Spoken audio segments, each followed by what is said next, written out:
Assalamualaikum warahmatullahi wabarakatuh. Perkenalkan, nama saya Muhammad Anton Ferdiansyah dari kelas Manajemen 21 Gabungan dengan NPM 21411071. Di sini saya akan menjelaskan satu materi, yaitu akuntansi pertanggungjawaban sosial.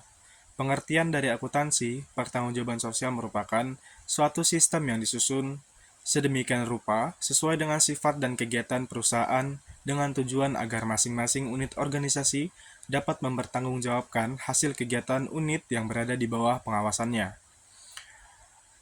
Yang kedua, karakteristik akuntansi pertanggungjawaban sosial menurut Mulyadi yaitu yang pertama, adanya identifikasi pusat pertanggungjawaban akuntansi. Pertanggungjawaban mengidentifikasi pusat pertanggungjawaban sebagai unit organisasi seperti departemen, tim kerja, atau individu. Yang kedua, standar ditetapkan sebagai tolak ukur kinerja manajer yang bertanggung jawab atas pusat pertanggungjawaban tertentu.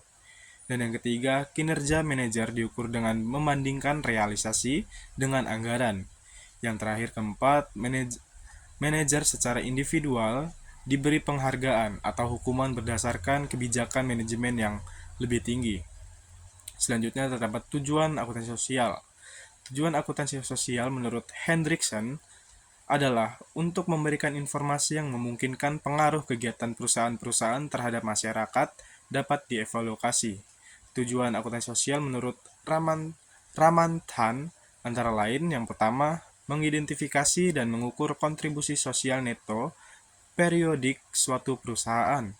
Yang kedua, membantu menentukan apakah strategi dan praktik perusahaan yang secara langsung mempengaruhi relativitas sumber daya dan status individu, masyarakat, dan segmen sosial. Yang ketiga, memberikan dengan cara yang optimal kepada semua kelompok sosial informasi yang relevan tentang tujuan, kebijakan, program, strategi, dan kontribusi suatu perusahaan terhadap tujuan-tujuan sosial perusahaan. Satu alasan penting terhadap lambatnya kemajuan akuntansi sosial adalah kesulitan dalam mengukur dukungan dan hambatan. Di sini merupakan proses 3 tahapannya.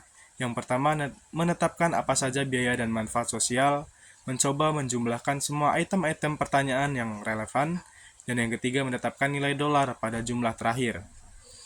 Metode yang biasa dipakai dalam pengukuran akuntansi sosial yaitu yang pertama, menggunakan penilaian dengan menghitung opportunity cost approach menggunakan daftar kuesioner. Yang kedua, menggunakan hubungan antar kerugian massal dengan permintaan untuk barang perorangan dalam menghitung kerugian masyarakat. Yang ketiga, menggunakan reaksi pasar dalam menentukan harga.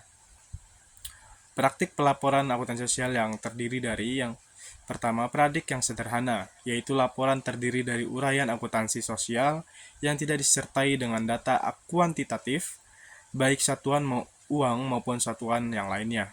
Yang kedua, praktik yang lebih maju, yaitu laporan terdiri dari uraian akuntansi sosial dan disertai dengan data kuantitatif. Yang terakhir, praktik yang paling maju yaitu laporan dalam bentuk kualitatif. Perusahaan juga menyusun laporan dalam bentuk neraca. Mungkin itu saja materi yang bisa saya sampaikan. Wassalamualaikum warahmatullahi wabarakatuh.